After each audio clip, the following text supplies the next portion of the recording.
Hey YouTube, this is Wheelchair21 and this is Doyle's DVDs.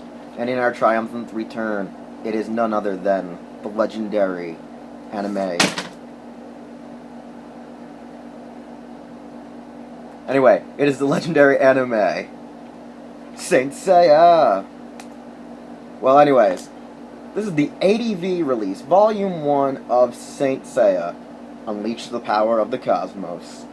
Anyway, this wonderful first disc volume has 5 unique episodes, the original series, in its dubbed and subbed context.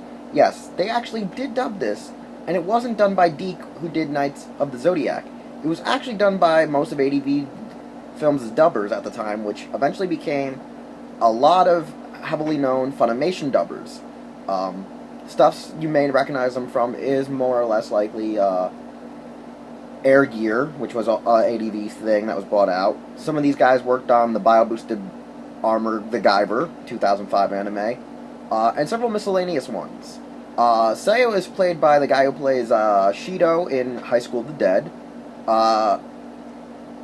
Dragon Shiryu, I always confuse who he was, but they all have wonderful, unique voice actors, especially Hyoga. It doesn't match at first, but you get to love it, because it's actually Otogai from Kenichi the Mighty's Disciple.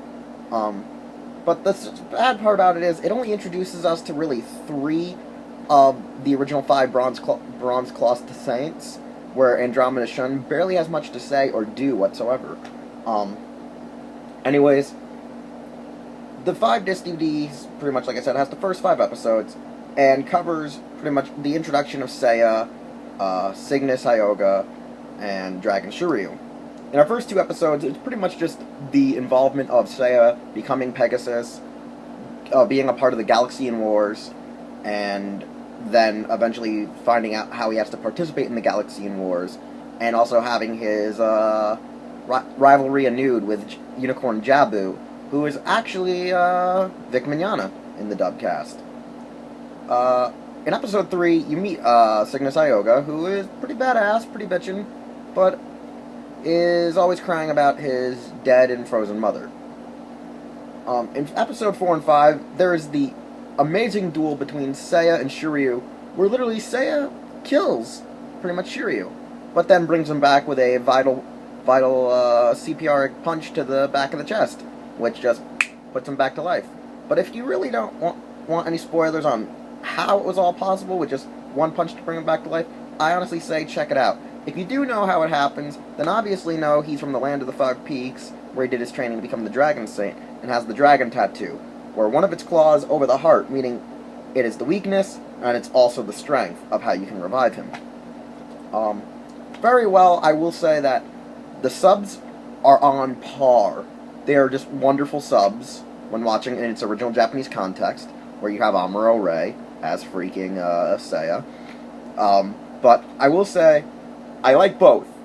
The Japanese dub, the original, audio, and the American dub. The subtitles, perfect, really well, very descriptive, very unique. And the American dub just shortens some of the sentences because they're, in a sense, how the Japanese language is so descriptive. Just us saying, like, an 8-worded sentence is about sometimes 15 in their language.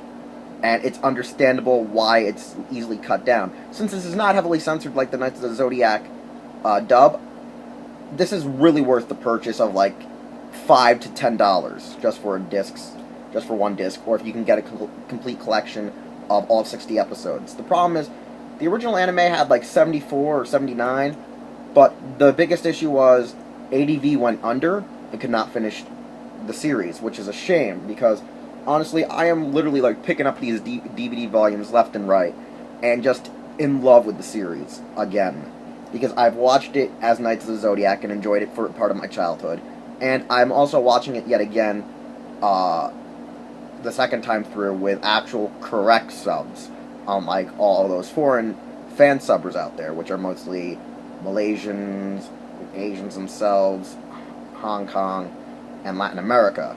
And these subs sometimes are good, terrible, and mistranslated to Romanization. such as later on when you watch A Lost Canvas, Erone, which is actually alone. They call it Erone because L and R, but whatever. Anyways, I'm rambling on. Just, if you love Saint Seiya and you want to see it dubbed and don't want to watch it subbed, I recommend you watch it. But if you want to see good subs and have an option of watching it dubbed, still worth the purchase, worth the buy. Find a torrent if there's one out there. If there is, link me so I don't have to keep buying these DVDs. Because, honest to God, this is one of the best animes ever. This is pretty much, if we would have got this before Dragon Ball Z, it would not have stood a freaking chance. Because, honestly, Saint Seiya has reinvigorated my love for anime, yet again, by going back to it, because I've been watching Omega. I mean, I've been a fan since Knights of the Zodiac came out in the States, which was like 2002, 2004. Love it. Absolutely love it. So, for those out there who knock Knights of the Zodiac, hey, it brought me into the franchise, and I love Saint Seiya. And I love Knights of the Zodiac for helping me find Saint Seiya. Because all I know is Pegasus will lead you. And you can find this anywhere, probably on FYE, Amazon, eBay, whatsoever. And I hope you guys enjoy this as much as I do. I am Wheelchair21. You can comment, like, follow me, subscribe me here on YouTube. Follow me on Twitter. You can find me on Instagram at Taja_Doyle. You can check me out at The Broken Infinite and Hirotaku. And I work for the podcasts such as Toku Anime News, which I certainly has founded, WRW, and Morphin Bracers. I'm a founder for the first two, just a host on the third one. Anyways, you can check them all out. Most of them have their own Twitters, and we really hope you check by Hirotaku for all of our crazy shenanigans and such, because we have great news, great stories, great anchors for shows and podcasts, and we really try to bring it home and make it that we are with heroes. And Seiya, he's one of my heroes. And I will see you next time, YouTube, because this is Wheelchair21, and I'm going out.